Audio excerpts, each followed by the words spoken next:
Welcome to Swag, some wisdom and gear from college admission leaders.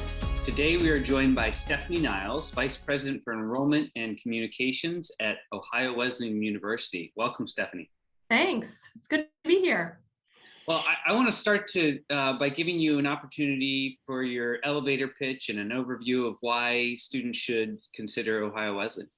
Absolutely. Thanks so much for the chance. So Ohio Wesleyan University is a small private residential liberal arts institution of roughly 1,425 students who come to us from about 44 states and typically 28 to 30 other countries. We do see a number of our students come to us who are student athletes. Typically every year, about 40% of our students come to us with an intention to compete in one of 24 varsity teams or NCAA Division III, and do field some very competitive teams. But they also come to us for, of course, our extensive array of academic opportunities. We have over 70 majors that we offer to students, and we see almost 30% of our students double major. So we see students often look at Ohio Wesleyan who are really attuned to the fact that they have multiple interests and they want a place that will help them put those diverse array of interests together in a academic program that works really well for them. Couple quick things that I'd want every student to know our distinctive program is the OWU Connection. It's our guarantee to every student for a personalized approach to their education, how we supplement the terrific information that they're acquiring in the classroom with hands-on practical application of that knowledge through internships, through study abroad, and through mentored research experiences, typically conducted with faculty.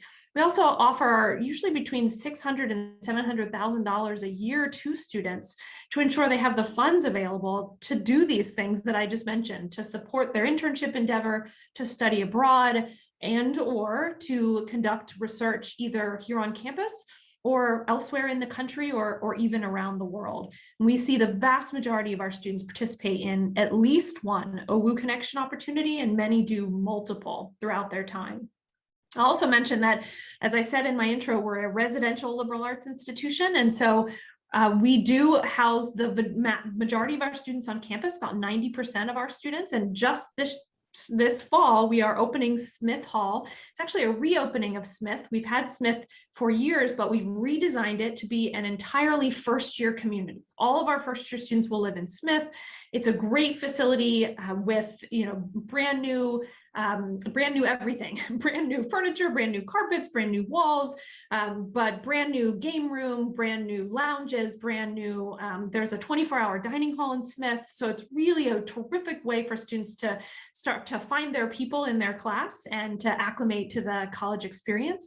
We also are opening Bradford Milligan Hall, which is an apartment style complex for our seniors, trying to give them more of a sense of independence as they're getting ready to move off campus after they graduate. And it's housing about 126 of our seniors this year. And the plan is down the road to open a couple more buildings. So eventually we may house the whole senior class in apartment style living. Last quick point I'll mention is we are located in Delaware, Ohio, which sits just 25 miles north of Columbus, which is the 14th largest city in the country.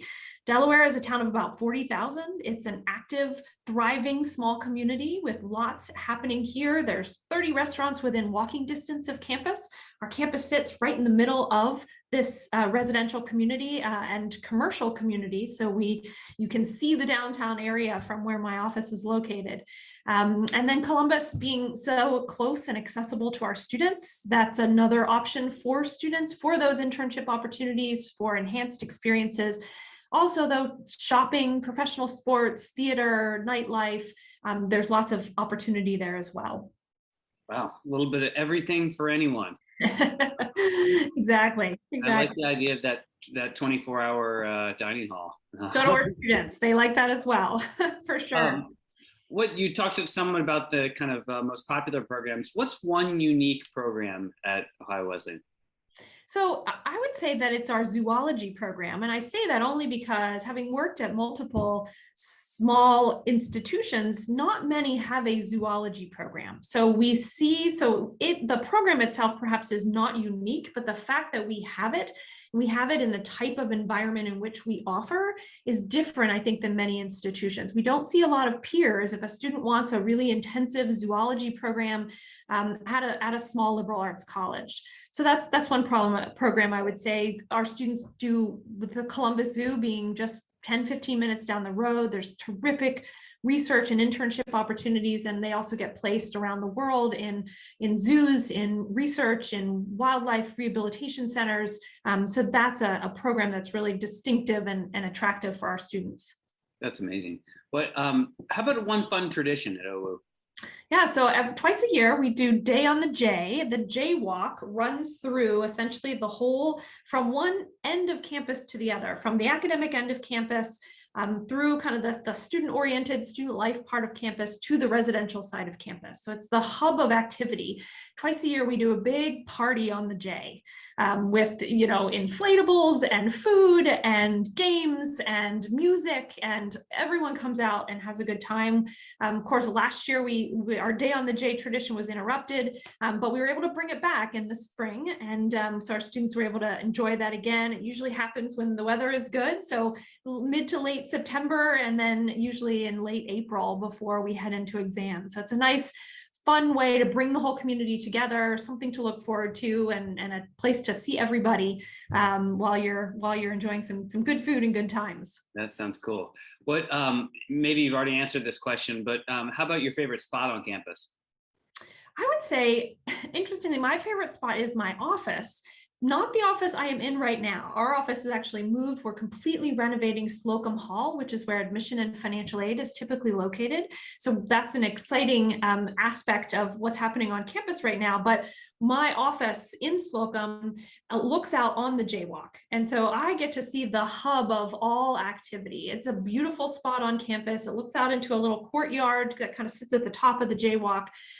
So I get to sort of see all the seasons, to see our students coming and going to class, to see the activity that happens at days on, like Day on the J, before I head outside and enjoy it myself. So it's a great spot to really get sort of the feel and the flavor of campus.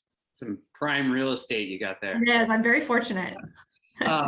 So zooming out a bit, I want to talk about college admission in general, and you've been really active within the profession, and would love to hear kind of what you see as the greatest myth about college admission.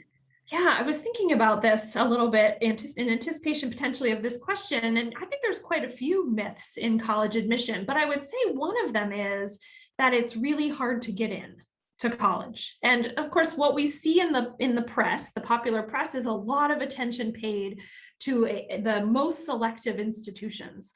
And, aside from the, say, top 20% of very selective institutions, most institutions are quite accessible to many students. So one thing I say is that a myth is a student can't find their place or can't find access. And I think regardless, if the student wants a college experience, they can access that college experience. There are many pathways, none of which is the only, and all of which can be the right for any student, depending on where their goals will take them, what they've done to get there, and what their first step should be. So again, I think I would say that first myth or a greatest myth, is that it's hard to get in. It actually is quite accessible if students use their resources and do a little bit of work to figure out the best pathway for them. That's a great point. That's a great point. What about a truth about college admission? So I think a truth that I think sometimes people don't often realize or know, unless you are really steeped in this work, is that it's very subjective. There are people who are making admission decisions. It's not a automatic process. It's not typically a computer-based process. It is real people who bring their own biases and perspectives and insights to their review of a student's applications. I've had staff members over the years who have given extra weight to applications who, if they've taken multiple years of Latin because that person did and they knew how challenging it was, or if they were an Eagle Scout because that person was and knew, how important and formative that experience is.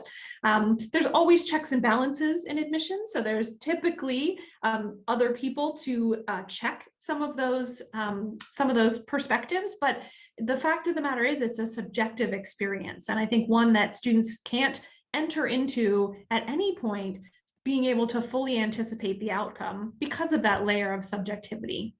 Right, yeah, it's imperfect and not necessarily easy to get inside somebody's mind. So exactly. What should students know about affordability and access in college admission?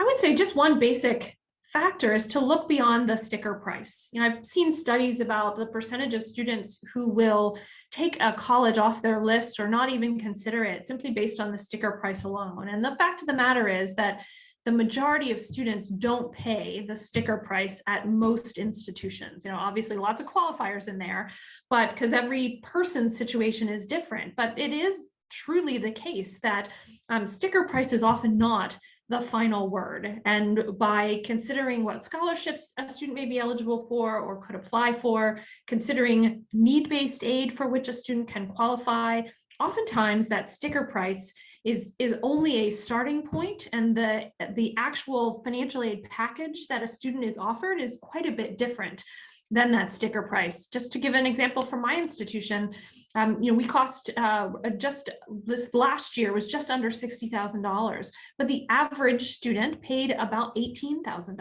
Now it's an average, of course, some paid more and some paid less, but between scholarships and need-based financial aid, we really work to make it affordable to as many students as possible. So I would suggest to students and to families, don't just look at sticker price, go beyond, get more information. That's great advice, okay, last question here. What about the best question a student should ask on a campus tour, and what would be your answer for OU? Well, I think the best question would be a personal question to the tour guide, right? Because you want to learn about the experience. The tour guide can give you facts and figures and show you the interesting spaces on campus and tell you what happens there. But I think for students as they're touring, to gather multiple perspectives on why students chose the institution is really valuable and informative. And so I think that asking that tour guide why they chose Ohio Wesleyan or whatever school it is important. And though I don't think that should be the only person asked. I hope that when a student comes to campus that they'll take the opportunity to, if they can, depending on what COVID permits, if they can go to class, go into the dining hall. If they're doing a program, typically there are multiple student perspectives represented there. So I think any opportunity they can take advantage of to get that perspective, starting with the tour, is a positive one. And obviously I'm not a tour guide, so I can't, and I'm not a student, so I can't say what my answer would be, but I will say that one of the reasons I chose to come here was because of the OU connection, because I really saw Ohio Wesleyan as a place that took students' interests and knowledge and really helped them apply it, helped them build tangible skills that were marketable, that they could immediately deploy into the workforce, and really help them to determine, even while they were still in school, what it was they wanted to do. And so while we see that our students, high percentage of our students are employed within 6 months after graduation, also high percentage of our students tell us they're employed in a job that's relevant to their major and relevant to the work that they saw themselves doing. And I think that really speaks to the experience here. That's one of the things that drew me here specifically. You can be honest, Stefanie, you came for the nice office. Yeah. I don't even know that I saw the office in advance, to tell you the truth. But I just lucked out there. Well, that is the wisdom. Now it's time for the gear. So we are going to reach inside the swag bag and see what you got for us. Let's see what we have here. All right, the Ohio Wesleyan apron. There we go. All right, for that inspiring cook. When in the off chance that the dining hall shuts down for an hour in the middle of the night, you can don that apron and start cooking. That's right. Exactly. What else? Exactly. Oh, the Ohio Wesleyan lunchbox. I sense a theme here. The food theme. With some silverware, looks like biodegradable silverware. Yep, that's right. Keep it sustainable. Keep it sustainable, right? Love it. And You gotta love a throwback item, right? Oh, right. And the Bishop emoji cookie cutter. Indeed, there is a theme. There is. So at many of our events, we try and give out Bishop cookies to students so that they can remember the Bishop is our mascot. So we're encouraging students through our swag here, encouraging students to make their own Bishop takeaway, put it in their lunchbox for safekeeping. I love it. Well, Ohio Wesleyan has been kind enough to donate these items to an organization promoting equity and access in college admission. So we thank you. Stefanie, thanks for the wisdom and for the gear, and we'll see you next time on the College Guidance Network. Thanks so much.